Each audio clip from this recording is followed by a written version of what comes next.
Well, the death toll in China's northern province of Hebei has risen to 29 after days of record-breaking rain lashed the province, unleashing widespread destruction. The number of fatalities is more than 3 times the figure announced by local officials earlier this month. With 16 people still unaccounted for, rescue efforts have not stopped. Close to 4 million people are already affected by the floods. Nearly 2 million of them remain displaced.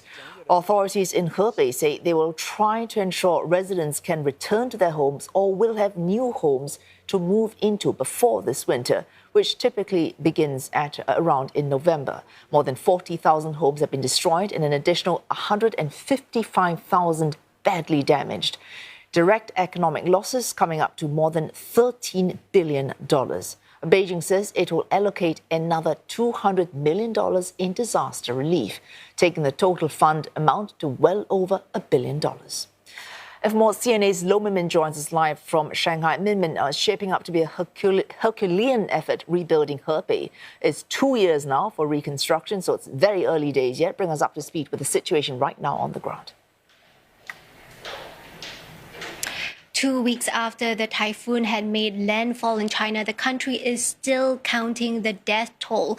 You mentioned the death toll of 29 earlier, but remember, 16 people are still missing, and that means the death toll could be revised further in the coming days as rescue efforts are still ongoing. The government is still assessing the full extent of the damage, but they say direct economic losses have already exceeded 13 billion, and the most urgent task now, aside from rescue and relief efforts, is to ensure that the nearly 2 million people who were displaced will have a home to move into before winter approaches.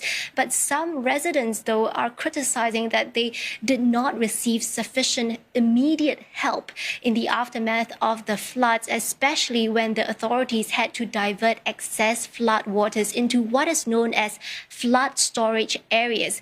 These are designated low-lying areas which could be populated with people, and some residents say they were not aware that their communities are designated flood storage areas and that they were not evacuated early enough. But the Ministry of Water Resources have said that some people have had to sacrifice their homes to protect everyone, and they will be compensated. Oh, Min, you've got 2 million who, as of now, are not staying in the homes that they originally stayed in. And we have another storm approaching Kanun. Is the city prepared? That's right. The worst is not yet over. It's expected to bring torrential rains from this Friday afternoon to Saturday morning, and also to raise the risk of floods in yet another northeastern province of Heilongjiang, where 12 rivers have already exceeded warning levels. The local government had several days ago already evacuated people, and local armed police have helped to fortify dikes and levees. Relevant departments are in emergency response mode to strengthen tracking and monitoring and forecast of the weather so that people could take appropriate actions to prevent disaster. But this is all happening just as other parts of the province is still recovering from the effects of the first typhoon.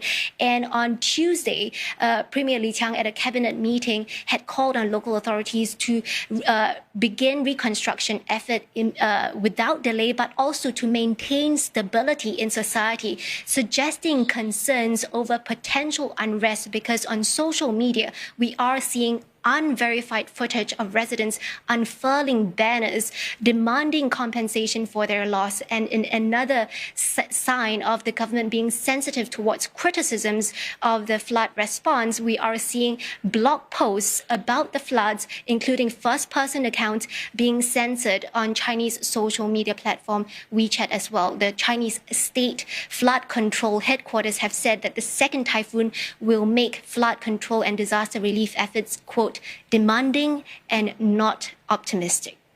Well, thanks for all those details and that update as well. CNA's Lo Min reporting live from Shanghai.